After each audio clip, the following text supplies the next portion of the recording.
Today, guys, I've got a power door lock actuator solenoid on this rear door that's gone out, and I'm going to go through replacing that today. It's actually the original one still, 20 years old. Usually it's the fronts that get more use, not the back. But we're going to go through. It's very similar to the front, and you can kind of compare both. They're going to start with taking these two Phillips screws out here, and then we're going to take off this trim piece here.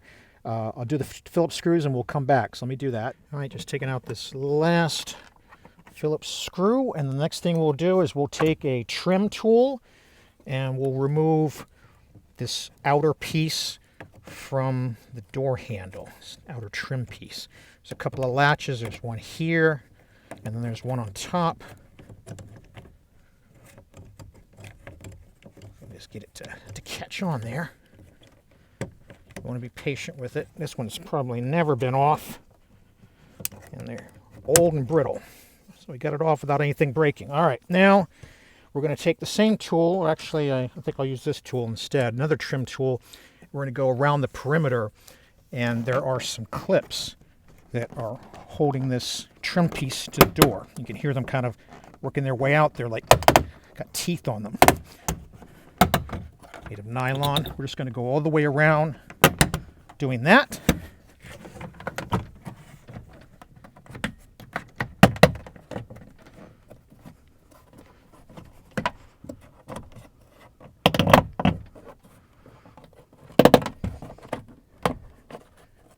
Kind of feel where they are as you go. Like I said, I've never had the back off, so I don't remember exactly how many of these there are.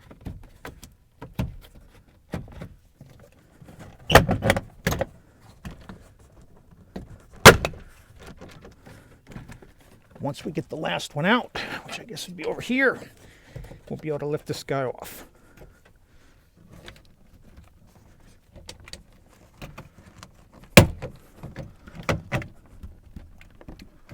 All right, so we got the clips off, and this just comes out like this. So if you look on the back side here, so hold this for a second. Let me take this guy out. I'll take the bulb out here in just a minute, but you can see these are the clips that retain this. They just kind of sit inside cutouts on the plastic trim, and these male pieces are serrated and they fit into these female pieces, and that's all that holds this on. So the next thing we're going to do is I'm going to twist this around so I can disconnect that speaker connector and this connector for the power window switch. So we'll do that and we'll come back. All right, guys, I've taken that little bulb out of here just so we don't run the battery down and don't overheat that guy, and so it gets a little burn the longer it stays on. I'm going to use this as a small flathead. There's a push in here to kind of release to get this guy off the speaker. All right, so it's just some of these deals you can push down. It's the same kind of thing on the switch, but it's a little bit harder to get to. What I like to try is use something like this as a cotter pin remover. You just want to get something so you can get under here. And same thing, I'm going to push that in. I'm going to try to get this where you can see it.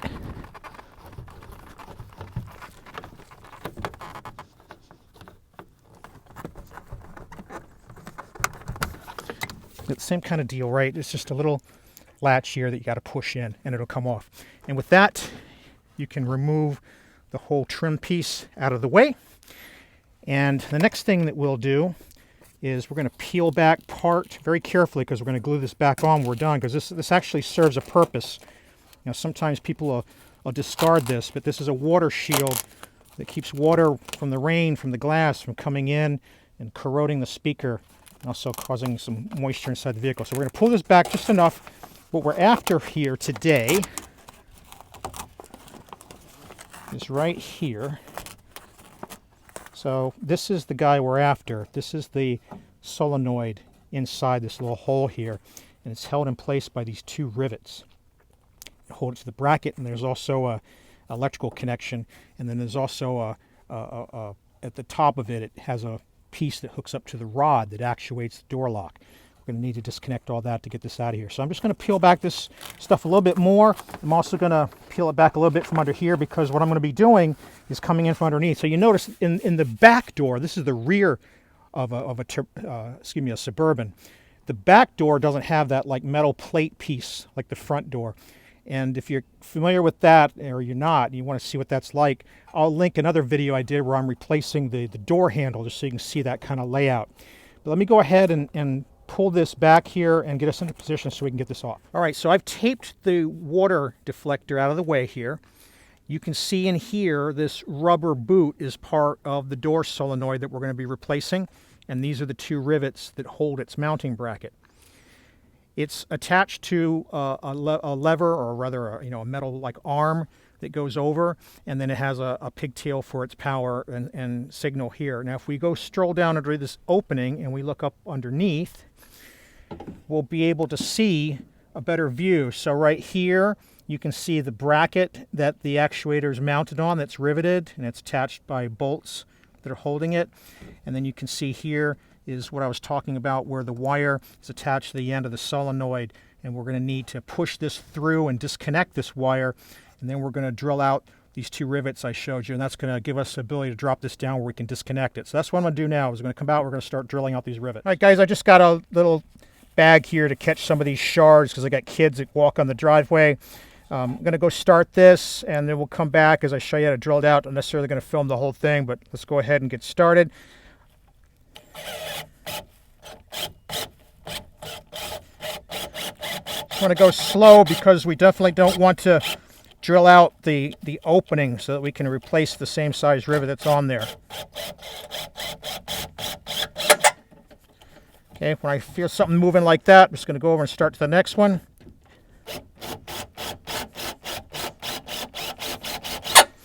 And then after that, I'm going to go up to a larger size bit, and then we'll just continue until we get these two heads to break off. So we'll come back after that. All right, we started with an 11/64, and then we went up to a 3/16. Again, we're just trying to take the head of the rivet off.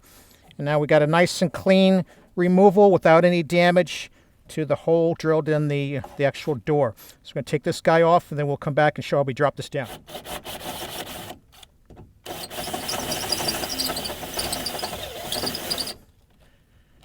All right, we got that guy out. And now he's no longer secured on. Hopefully you guys can see through this little hole here. That's what I'm hoping for. Some of this stuff out of the way. I'm going to come up with my hand, and I'm going to take the cable that's in the front of this and push it through. I'm actually going to come with second hand and hold the bottom of this wire while I do that. And that releases it. So now it's not held on. And then we're just going to kind of work this guy down through the back corner here. It's a tight fit. And what you want to do is this wire that we disconnected, this is going to kind of be in the way. You're just going to kind of pull this bracket down with one hand.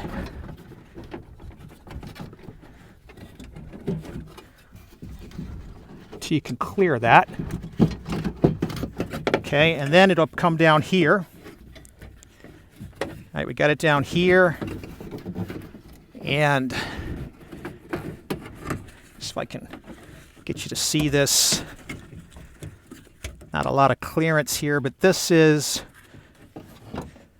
let's see, got my small flathead screwdriver. This is the power connector. Right here. That we're going to disconnect. I'm not sure I can get any more clearance to pull it down to let you guys see.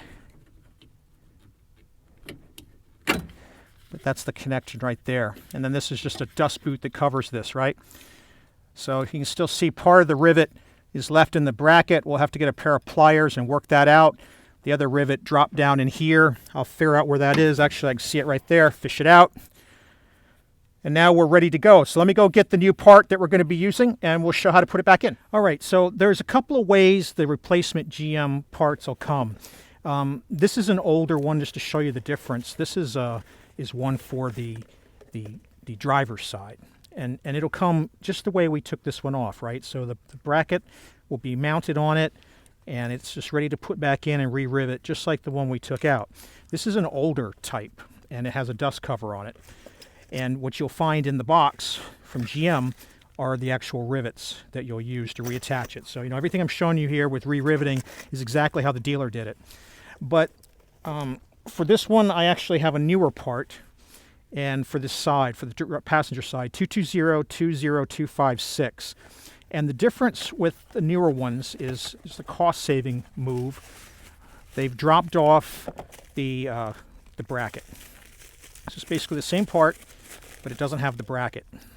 So what we're going to have to do, if we have this particular one, is we're going to have to transfer the unit to the bracket we had. So the reason I showed you taking it out with the bracket, you really can't get in here anyway to undo these bolts.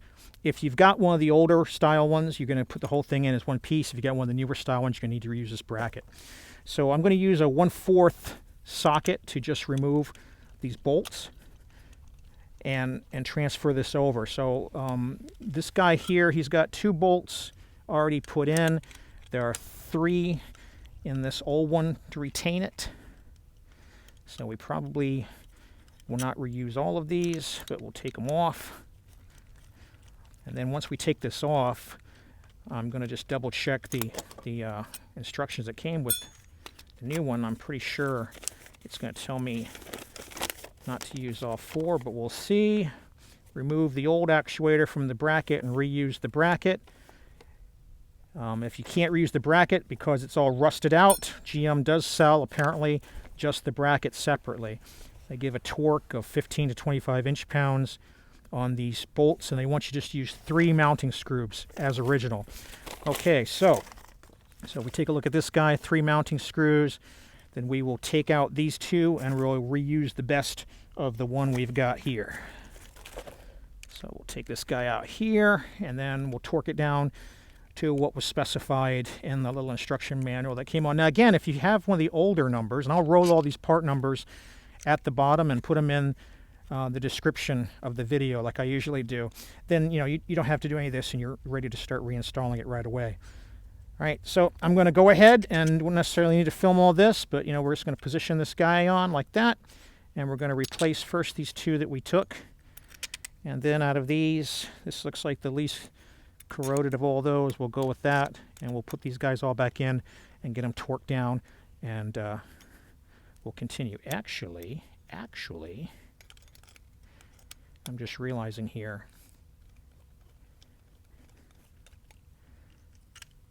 Oh, yep, just making sure. I was thinking there might be a nut or something on the other side, but it's already pre-threaded, so no problem there. Okay, so we'll just continue this and get it torqued down, and then we'll end up, showing how we put it back in and get it re-riveted. So we'll come back in just a minute. All right, just gonna, double check these torque values, and again, we're using that. I'm going 20 inch-pounds. It said 15 to 25 in the manual. So we're ready to mount this. And by the way, I'll also point out, you notice the old type, like we showed on the older design, has this dust boot, and the new type doesn't. It just has this kind of dust cover that's molded in and covers the actual shaft for the solenoid. So next thing I'm going to do is I'm going to reach up here and fish out the electrical connector. And again, it doesn't come down enough for you guys maybe to completely see it, but push this on, and what I want to do is I want to do a quick test before I get the stuff all hooked back up.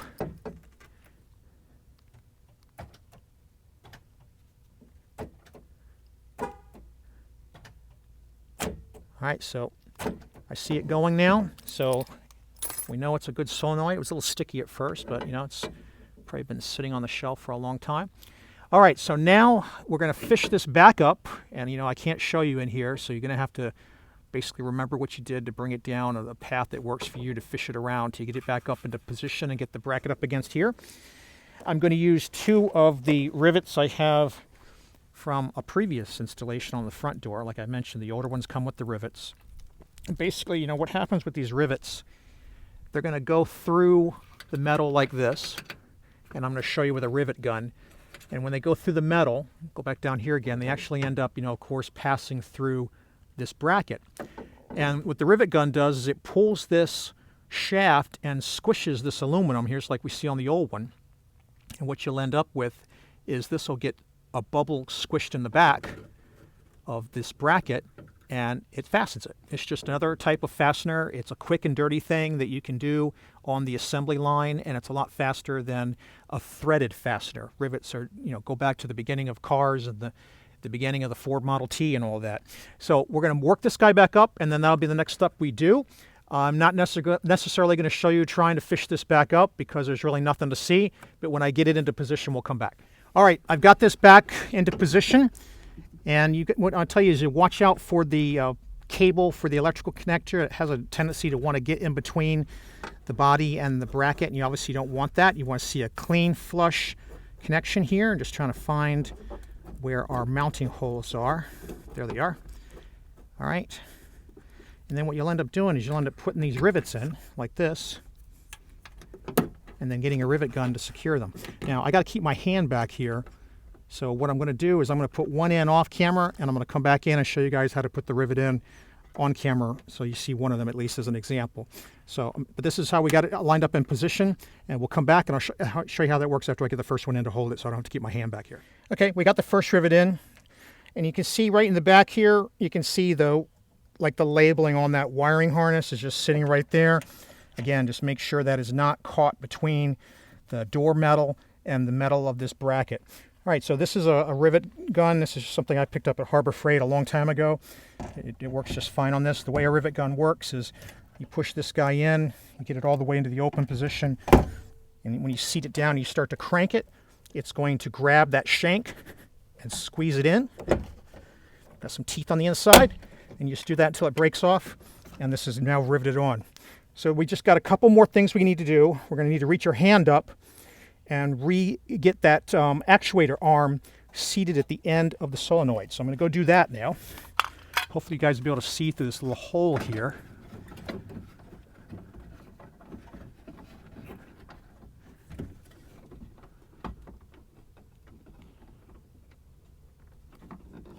Of course, you got to remember I'm doing this blind.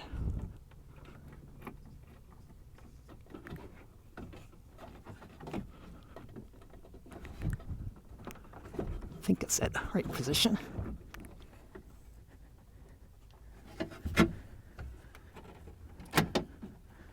Try pushing the door into the locked position. See if that helps me. There it goes. All right. So now if I open it and I close it, it's moving. And that's exactly what we want. And now if we power it, we should be able to look over here. And all right, we got this guy working. All right, so now we got a couple more things to do to clean up. We're going to put our water shield back in position, and then we're going to reconnect and reattach our outer trim. So let me get some adhesive that I would recommend for that, and then we'll finish up. All right, the adhesive I like to use is Super 77. You can pick this up at any auto parts store. And we're looking to just catch it at the same points that it was originally attached. And when you're done with this stuff, I always recommend you kind of hold it upside down and get it sprayed out so that it doesn't clog up on you. And then we're just going to put this back into position the way we originally had it, because we want to continue to deflect any water coming off the windows in the rain and getting into the inner trim area or around the speaker.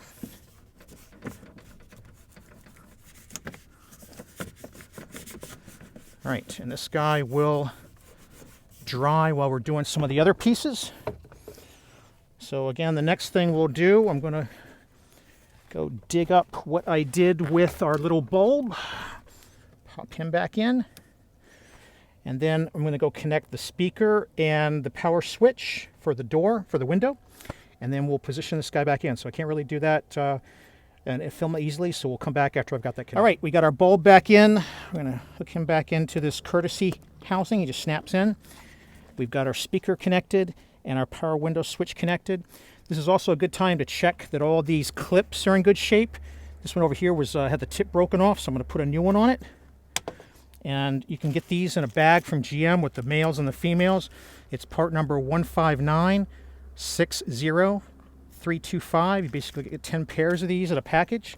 and the females being if the piece that's inside the door happens to break off. All right, for this last step, it's easier to put the window down so you can get this guy lined up with the space that's up on top here. And be careful as you do that you don't end up breaking any of these retaining things.